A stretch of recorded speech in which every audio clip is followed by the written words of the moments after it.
Welcome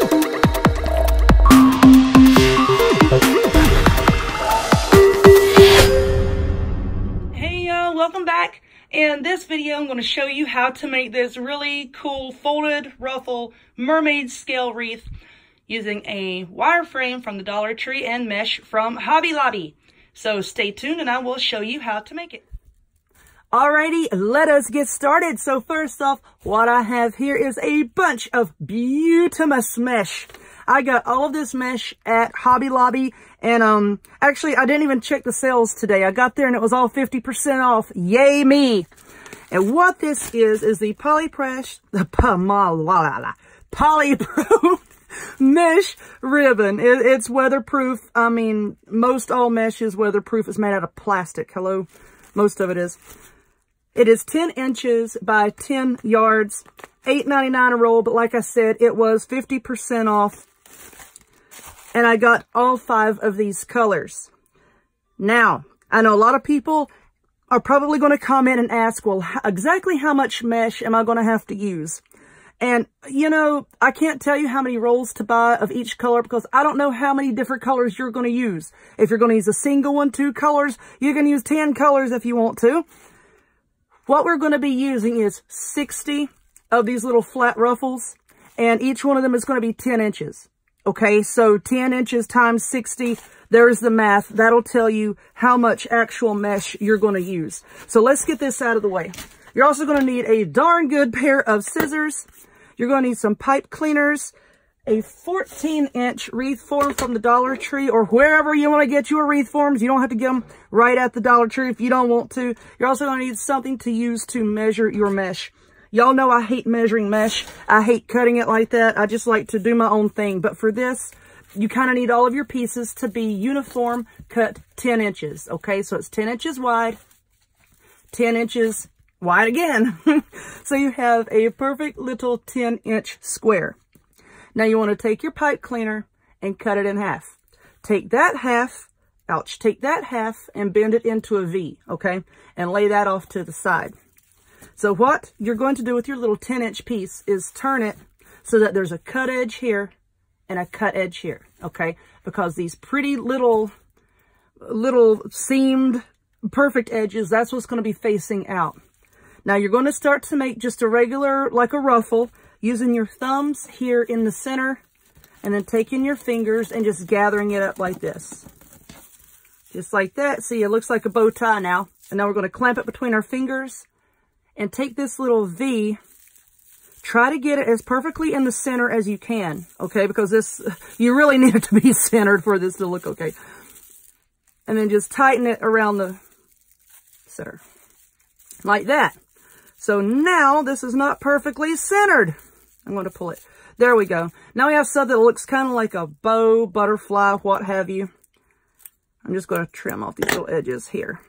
Okay, so here's our piece of mesh with our pipe cleaner. And you want it to kind of look like a butterfly. Your pipe cleaner going straight up and down, kind of like the body of a butterfly, and these are the wings. So now you're going to take your wreath form and only working on these center pieces here. So you have all 4. Just go around these 2. Wrap your pipe cleaner around just like that and give it a good twist in the back. Just like that. And you want your mesh to be facing side to side like this, okay? Take this side and just lay it over to the left, and then take this other piece and just lay it over. Now use your fingers. You see how it kind of gets poofy, like a little bubble? You just want to take your fingers and kind of just pop the little bubble out so that the mesh is kind of curving over on itself, okay? See, and then it will look like this. Now it's going to look rough, okay, until you get like 1 or 2 sections really full, and then you're really going to see it start to take shape. Okay, so don't say, oh my gosh, this looks terrible, I'm not doing it right. I can guarantee you that you're doing it right. It's just going to look funny for a little bit, okay? So let's gather up another piece. Now I'm using all these different colors here, and I really want the colors to be pronounced. So I'm using 2 of the same color back to back. Okay, you do it however you want to. You know, just play around with it until you get it to look the way that you want it to look. But this is what I'm doing for mine. Where did it go? I dropped it in the floor. Okay, and we're just going to fold that over. Don't worry about all these little stragglies because you're going to get them as you work with the mesh. Just wait till the end and go back and you know, trim it all down. So now we're going to attach this other one just like this. And this is all that you're doing all the way around the whole entire wreath. So just take this, fold it over, scooch this one over, fold that over, take this piece, fold it over, and just take your fingers and work the little bubble until it curves and folds over on itself. See? You can already see how it's kind of taking on like that mermaid scale pattern here. That's what you're going to do over the whole thing. You're going to be putting 10 in each section, okay? Like these little pieces here, coming down here and coming down here. This is a section. You're going to be putting 10 in each section. And all I'm going to do is I'm going to alternate my colors. I'm going to do like green, purple, pink, and so on all the way around. So I'm going to work on this, and then kind of sort of when I get toward the end, I'll come back and I'll show you how I'm going to finish it off and, you know, tuck it down in there to, you know, make it kind of flow, okay? So hold on for 1 minute. All right, y'all, I am back and I'm almost towards the end here. I just gotta flippy doodle that one over. And getting kind of towards the end, this is the last piece here. It kind of gets all cattywampus because I've been moving it around and all kinds of stuff, but it's all right. I see the light at the end of the proverbial tunnel. This is my last piece. Yes. I just knocked something off the table. It's all right. Alrighty, so let me get back around here. And ta-da! No, wait a minute. No, ta-da. Hang on. All right. Just flip this one over, and then this is where I started right here. I'm just going to try to get that all tucked in so it's not seamless. I mean, I don't think it's going to be seamless as possible. We'll put it that way. All right. There, we are done. Get out of my way. Get out of my way.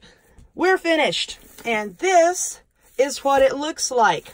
So now, once you have all of your mesh on, just go back like with your hands and just kind of smooth down anything that's sticking out. You know, just shift your pieces around if you need to. Now, if you have any like little wild pieces that's just sticking up that you don't like, oops, see that little piece right there? Ha ha.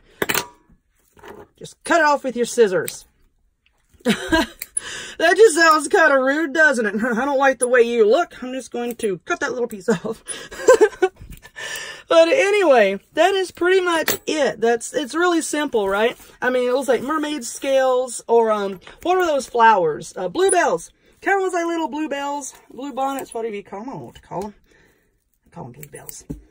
Yep. So just smoothing it down with my hands. Now you see all these little doohickeys down here in the middle? I gotta go back in there and trim those away, and then it will be completely done. Like I said, pretty easy. So, if you would, please give this video a thumbs up. Click subscribe. Check me out on other forms of social media. I'll also have a second channel where I promote my chalk couture business. I have a lot of tutorials that I'm going to post there. I'll put a link to that down below as well. Make sure to subscribe, and I'll see y'all next time.